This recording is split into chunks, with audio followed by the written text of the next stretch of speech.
Hello अस्सलाम वालेकुम guys, क्या हाल है आप सबके। उम्मीद है आप सब खैर खैरियत से होंगे।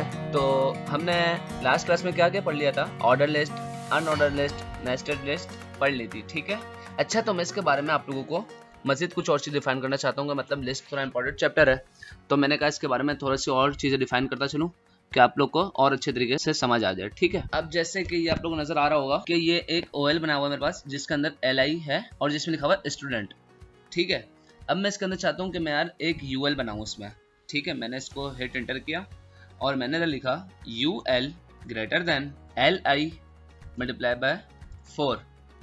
अब आप बोलोगे भाई ये क्या है, ये देखें मैंने हिट एंटर किया तो इसने क्या किया, ये जब मैंने हिट एंटर किया तो इससे क्या होगा कि इमिट ने यहाँ पे अपने आप ही ऑटो कंप्लीट करके दे दिया। और अगर आपको इमिट ठीक से समझना है और भी कुछ कुछ चीज़ समझनी है तो उसके लिए हम क्या करेंगे, गूगल पे जाकर लिख सकते हैं इमिट, इमिट चीट शीट। मैं अभी जाता हूँ गूगल पे और मैं यहाँ आया और मैंने लिखा इमिट चीट शीट, एंटर, ठीक है। सबसे पहले मेरे पास आ गई इमिट चीट शीट।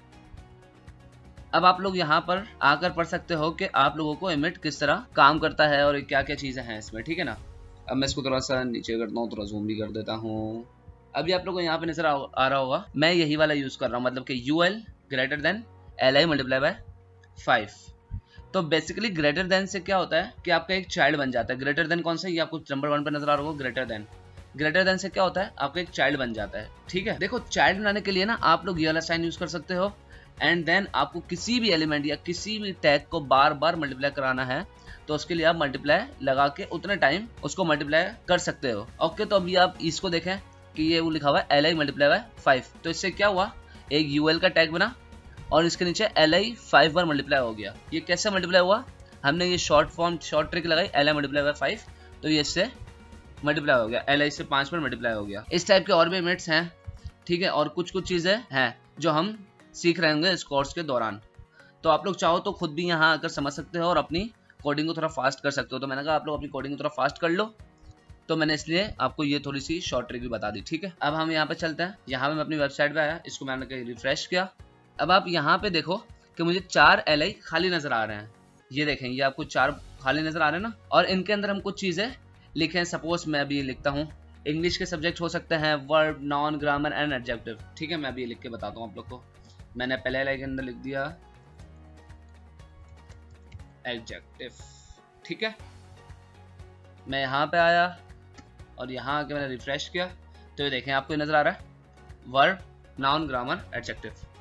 आप लोग चाहो तो और भी नेस्टेड लिस्ट बना सकते हो, मैंने उस बार भी आप लोगों को बताया था कि आप लोग जितनी नेस्टेड लिस्ट बनाना चाहो बना सकते हो।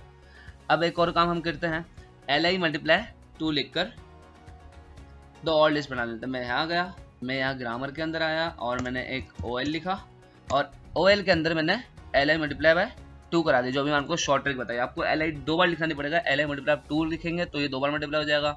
अब आप चाहते हैं LI 5 बार आ जाए तो आप क्या करेंगे, LI मल्टीप्लाई बाय 5। मैंने अभी 2 लिखा तो मैं 2 के लोग क्लिक कर देता हूँ। 1 में लिख देता हूँ पार्ट्स ऑफ स्पीच और LI 2 पे मैं कर देता हूँ ट्रांसलेशन, ठीक है। मैं यहाँ आया वापस क्रोम पे, मैंने रिफ्रेश किया तो अब देखो ग्रामर के अंदर भी नेस्टेड लिस्ट बन गई, पास्ट ऑफ स्पीच की और ट्रांसलेशन की।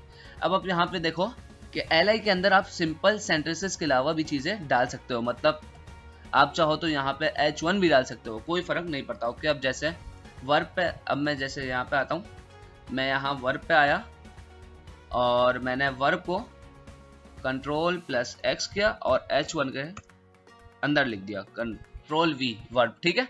मैं यहाँ वापस क्रोम पे आया और यहाँ के रिफ्रेश किया तो भी आप देखना वर्ब जो हेडिंग बन जाएगी हमारी, क्योंकि हमने वर्ब को H1 के टैग के अंदर लिखा है। अब आप देखो, अब आप यहाँ देखो वर्ब जो एक लिस्ट आइटम था ये एक H1 की फॉर्म में दिख रहा है। तो आप लोग किसी भी चीज को लिस्ट आइटम बना सकते हो। आप लोग चाहो तो इमेज को भी लिस्ट आइटम बना सकते हो, पैराग्राफ को भी बना सकते हो, एंड किसी भी चीज को लिस्ट आइटम बना सकते हो, ठीक है, कोई फर्क नहीं पड़ता। फिर मैं वापस वर्ड पे जाता हूँ, H1 हटा के इसको वापस सही कर देता हूँ, भाई इसको लिस्ट आइटम ही कर देता है। मैंने आपको सिर्फ दिखाने के लिए किया कि भाई हम लिस्ट आइटम को किसी भी तरह यूज कर सकते हैं, ठीक है। तो भाइयों अब क्या है, डेफिनेशन लिस्ट, ठीक है। और डेफिनेशन लिस्ट हम जरा यहाँ जाके देख लेते हैं अपनी बुक पे, यहाँ हम गए। अब डेफिनेशन लिस्ट क्या होती है, जैसे ऑर्डर लिस्ट का पेरेंट OL होता है और उसका चाइल्ड LI होता है, ठीक है। इसी तरह डेफिनेशन का लिस्ट जो है पेरेंट इसका होता है DL, जिसके अंदर आते हैं DT और DD। DT से क्या होता है, DT से एक हेडिंग बन जाती है और DD पैराग्राफ। आपने देखा होगा कि यार अगर मैं आपकी इसको एग्जाम्पल दिखाऊँ यहाँ पे, तो आपने यहाँ पे देखा होगा कि ऐसे लिखा हुआ है साशिमी, ठीक है। अब जैसे हमें कोई हेडिंग लिखनी होती है, इसके नीचे से पैराग्राफ स्टार्ट हो जाता है, तो DT हमारे पे क्या करता है, DT हमारी हेडिंग्स क्रिएट कर देता है और DD क्या होता है, DD हमारा पैराग्राफ लिख देता है। मैं भी आपको ये अप्लाई भी करके दिखाता हूँ। और DL इसका क्या है, डेफिनेशन लिस्ट का पेरेंट है DL, ठीक है। तो हम यहाँ गए और यहाँ जाकर मैंने लिखा DL, इंटर प्रेस किया और DL के अंदर मैं कुछ नहीं लिखूंगा, इसके अंदर मैं प्रेस किया DT, ठीक है। और DT के अंदर मैं लिख देता हूँ हसन, सही है। और मैं नीचे आया और यहाँ जाके हिट इंटर मैंने किया, इसके बाद DD और इसके अंदर मैंने लिख दिया लॉरेम 20, ठीक है।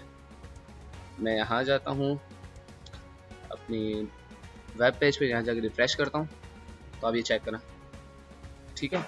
क्या आ गया हमारे पास, हसन और लॉरेम आ गया हमारे पास पैराग्राफ में, ठीक है। हसन हमारे पास क्या आ गई, हेडिंग आ गई। अच्छा, ये होती है डेफिनेशन लिस्ट, ठीक है।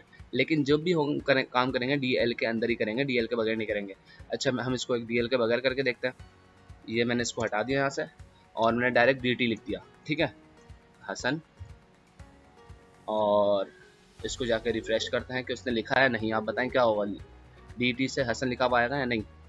रिफ्रेश किया, देखें हसन लिखा हुआ है, लिखा हुआ तो आया, लेकिन हमें ये नहीं करना, ठीक है। हम उसके पेरेंट के साथ ही उसको बनाएंगे, मतलब DT या DD हम जब भी यूज़ करेंगे तो हम उसको DL के अंदर कवर करेंगे, DL के बगैर हम कवर नहीं करेंगे, सही है। वापस हम करते हैं DL inter DT inter DD। अब मैं तो कुछ और लिख देता हूँ, अहमद लिख देता हूँ यहाँ पे और लॉरेम 10 कर देता हूँ, ठीक है।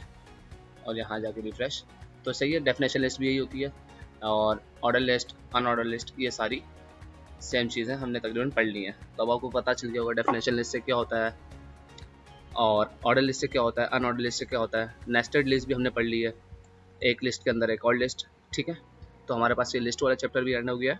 ये आप लेकिन अप्लाई ज़रूर कीजिएगा, ये जो आपको दिख रहा है यहाँ पे आप खुद बनाने की कोशिश कीजिएगा, ये हेडिंग्स और ये पैराग्राफ, UL UI, ठीक है ना। थोड़ा वर्क खुद करने की कोशिश करेंगे, जब तक प्रैक्टिस आप लोग नहीं करेंगे आप लोग को आएगा नहीं। हम यहाँ नीचे आते हैं तो हमारे पास तीसरा चैप्टर भी खत्म हो चुका है लिस्ट का। यहाँ ये हमें समरी बता रहे हैं कि there are 3 types of HTML list, order, unordered and definition list.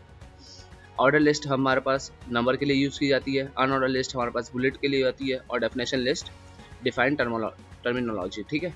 जब हमें कोई चीज़ डिफाइन करनी होती है तो हम क्या करते हैं, डेफिनेशन लिस्ट का यूज़ करते हैं। और एक लिस्ट के अंदर एक और लिस्ट, तो हमारे पास क्या होती है, नेस्टेड लिस्ट, ठीक है। हमने इस चैप्टर में ये 3-4 चीज़ें कवर कर ली हैं। अब हमारे पास नया जो चैप्टर है, चैप्टर नंबर 4, वो है लिंक्स का, जिसमें हम पढ़ेंगे लिंक्स किस तरह लगाए जाते हैं, एक जगह से दूसरी जगह किस तरह जाया जाता है, तो उसको हम नेक्स्ट क्लास में कवर करेंगे इंशाल्लाह। तो आज के लिए इतना ही, मुझे इजाज़त दीजिए, मिलते हैं नेक्स्ट वीडियो में, मुलाकात करते हैं नेक्स्ट वीडियो में। अल्लाह हाफिज़।